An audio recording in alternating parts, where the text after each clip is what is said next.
ముందుగా ఎమ్మెల్యే, తర్వాత ఎంపీ లోక్సభ, ఆ తర్వాత రాజ్యసభ, లాస్ట్గా గవర్నర్ కోట ఎమ్మెల్సీ. ఇవన్నీ మిస్ కావడానికి ప్రధాన కారణం ఏంటి? ప్రధాన కారణం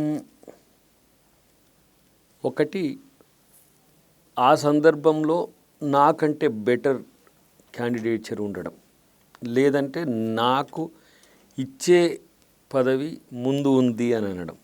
ఇవి రెండు పాజిటివ్గా చూసుకుంటే. నెగిటివ్గా చూసుకుంటే ఆ టైంలో నా పర్సువేషన్ ఎట్లా ఉందనేది కూడా ముఖ్యమే. నా persuasion regarding my post after MLA నేను సీరియస్గా దేని కొరకేం ప్రయత్నం చేయలే. ఎంపీ కూడా నేను అప్లై చేయలే. ఎందుకు? నేను అడిగింది తుంగతుర్తి మాత్రమే, నాకు అర్హత ఉన్న తుంగతుర్తి వరకే. ఎంపీ వరంగల్ అంటే నేను అప్పుడు నాన్ లోకల్, పెద్దపల్లి అయినా లేదంటే నాగర్ కర్నూలు అయినా. ఆ సందర్భంలో పార్టీ ఇస్తే ఇచ్చేది, అంతేగాని పార్టీ ఆలోచించింది అంతవరకే. ఎమ్మెల్సీ ఎన్నికల షెడ్యూల్ వచ్చేసింది. ఈ షెడ్యూల్లో ఈ ఎమ్మెల్యే కోట ఎమ్మెల్సీలో మీ పేరు ఉంటుందని నమ్మకం ఉందా మీకు? 100% ఉండొచ్చు. ఒకవేళ మీ అధినేత రాష్ట్ర సీఎం రేవంత్ కానీ, లేకపోతే కాంగ్రెస్ అధ్యక్షుడు కానీ, పార్టీ వర్కింగ్ అధ్యక్షుడు కానీ, వీళ్ళు పిలిచి అద్దంకి దయాకర్ ఈసారి వదిలేసి నెక్స్ట్ సారి చూద్దామని లాస్ట్ సారి ఇలాగా చెబితే మీ రియాక్షన్ ఏంటి? ఇదే లాస్ట్ సారి, ఇంకా చెప్పడానికి లేదు. ఎందుకంటే దీని తర్వాత ఇక మీకు మళ్ళీ వచ్చే డిసెంబర్, నెక్స్ట్ 26 డిసెంబర్ వరకు లోకల్లో ఉండేవి లేవు. ఇంకా లేదంటే ఏదన్నా క్యాబినెట్ ర్యాంక్ లాంటి పోస్ట్ ఇస్తా అంటే, కార్పొరేషన్ది ఇంకా చాలా కార్పొరేషన్స్ ఇంకా ఇవ్వలేదు, అలాంటి పోస్ట్ ఏమైనా ఇస్తా అంటే? లేదు, ఎమ్మెల్సీదే మ్యాక్సిమంగా. ఎప్పుడు కార్పొరేషన్స్ ఇచ్చేది ఉంటే అది పోయినసారి ఫస్ట్ దఫాలనే ఇచ్చేది కదా. ఇంత దూరం ఏం చేయాల్సిన అవసరం ఏం లేదు. చట్టసభలకు పంపించాలనే ఆలోచన ఉంది కాబట్టి ఇప్పటివరకు ఆగిందనేది నాకున్న సమాచారం. సో అది ఈ 10-15 రోజులు అది కూడా తేలే అవకాశం ఎక్కువనే ఉంది. గతంలో గవర్నర్ కోట ఎమ్మెల్సీలో మీ పేరు ఆల్రెడీ ఫైనల్ అయిపోయింది, అది అందరికీ వచ్చింది, అందరి లీక్స్ కూడా వచ్చేసాయి. లాస్ట్ మూమెంట్లో ఎందుకు ఆగింది? మీకేమైనా రాజ్యసభ ఇస్తా అన్నారా, ఇంకేదైనా మేజర్ పోస్ట్ ఇస్తా అన్నారా? ఆ టైంలో మీరెందుకు సైలెంట్ అయిపోయారు? అంటే పార్టీ నిర్ణయాన్ని శిరోధార్యం అంటూ ఉండాల్సిన వ్యక్తిని నేను. ఎందుకంటే పార్టీ కన్సర్న్తో ఉంటాం కాబట్టి డెఫినెట్గా పార్టీ చెప్పినట్టు వినాలి. పార్టీకి వ్యతిరేకంగా మాట్లాడో, పార్టీ ఇవ్వలేదు కాబట్టి పార్టీ మీద అలుగుడో, ఇదంతా నా నైజంకు భిన్నంగా ఉంటుంది. కాబట్టి మంచి అవకాశం కల్పిస్తాననే భరోసా ముఖ్యమంత్రి గారు కానీ, అప్పుడు నాటి పిసిసి రేవంత్ రెడ్డి గారు కానీ, ఇద్దరు ఒకటే. కాబట్టి ఆ విషయంలో నేను, వారు సీఎం అయిన తర్వాత నేను పెద్దగా మెంటల్ రిస్క్ తీసుకున్నది ఏం లేదు. ఎప్పుడైనా ఏ సందర్భం వచ్చినా నాకు అవకాశం కల్పిస్తారని ఒక ధీమానే ఈ సంయమనానికి ఓపిక కారణం. ఇప్పుడు ఖాళీ అయినాయి 5 సీట్లు, 5 మీకు ఈజీగా వచ్చే 4 సీట్లు. 5వ వ్యక్తిని పోటీ పెట్టించే అవకాశం ఉందా? నాకు తెలిసి ఉండదు. ఏకగ్రీవమయ్యే అవకాశాలు ఎక్కువ ఉంటాయి అన్నీ కూడా. ఒకటి బీఆర్ఎస్కు పోయే అవకాశం ఎక్కువ ఉంది. సో 4 కాంగ్రెస్కు ఉంటాయి. ఒక రిజర్వేషన్ కోటాలో అనుకుని చూస్తే ఒకటి బీసీ, ఒకటి ఎస్సీ, ఒకటి మైనార్టీ, ఒకటి రెడ్డి అంటున్నారు. ఇదేనా మీరు ఇచ్చే ఈ ప్రాతిపదికనే వస్తాయా ఎమ్మెల్సీలు? మారొచ్చు. దీనికి ఇప్పుడు మండలి దానికి రిజర్వేషన్స్ ఏం లేవు.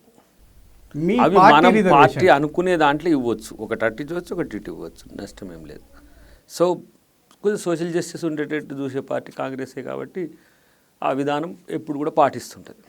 ఇంకో ప్రచారం ఏం జరుగుతుందంటే, ఈసారి ఆల్రెడీ సీఎం రేవంత్ రెడ్డి ఉన్నాడు, ఈసారి ఎమ్మెల్యే కోటాలో ఎమ్మెల్సీలది 4 పోస్టులు ఉన్నాయి, 4 బీసీలకు 2 ఇచ్చే ఆలోచనలో కాంగ్రెస్ అధిష్టానం భావిస్తుందట.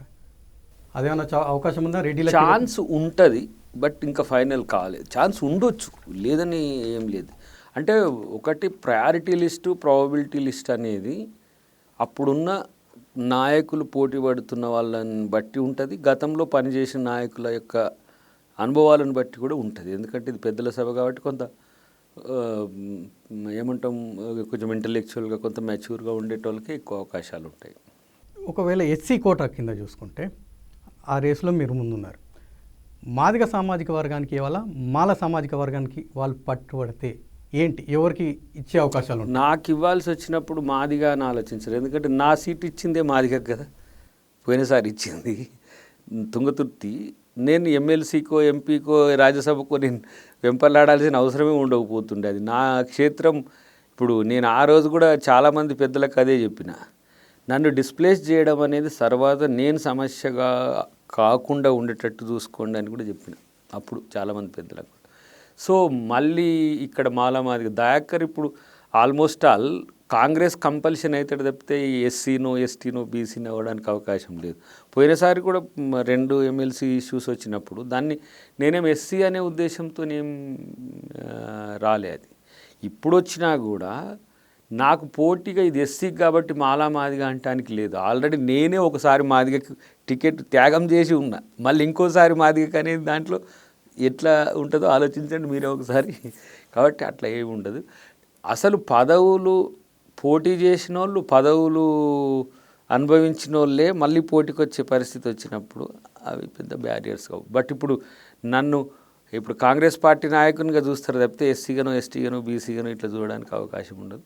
ఎట్లా చూసినా కూడా మోస్ట్ ఎలిజిబుల్ క్యాండిడేట్గా ఉండాల్సిన పరిస్థితి ఆ 4లో ఒకటి నాకు ఇవ్వాల్సిన పరిస్థితి ఉంటుంది. పార్టీ నిర్ణయం తీసుకుంటుంది, అంతవరకు వెయిట్ చేయడమే.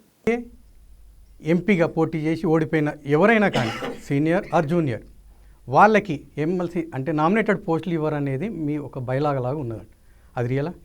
అంటే ఇప్పుడు అవకాశం ఒకసారి తీసుకున్న వాళ్ళకు తీసుకోని వాళ్ళకు తేడా ఉండాలి కాబట్టి అది ఒకటి పెడుతున్నట్టుగానైతే నేను వింటున్నాను.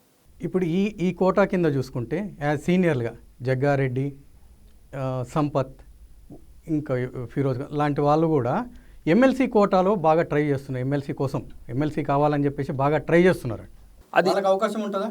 వాళ్ళు ట్రై చేసుకోవచ్చు, పార్టీ నిర్ణయం బట్టే ఉంటుంది. ఇది ఏదైనా ఇప్పుడు ఒక మ్యాక్సిమం ఒకదాని వరకు మాత్రమే పరిమితమై ఉంటుందని ఉండదు, ఒకటి అందరికీ అదే రూల్ ఉంటుంది అనేది కూడా ఏమి ఉండదు. పార్టీ ఈ సందర్భంలో వీళ్ళకు ఇస్తే మంచిదని నిర్ణయం తీసుకుంది అనుకోండి, అన్ని బ్యారియర్స్ని కూడా పక్కన పెట్టే అవకాశం ఉంటుంది. ప్రపంచంలో ఏ మూల ఏ క్షణం ఏం జరుగుతుందో వేగంగా తెలుసుకోవడానికి తొలి వెలుగు వాట్సాప్ ఛానల్ని ఫాలో చేయండి.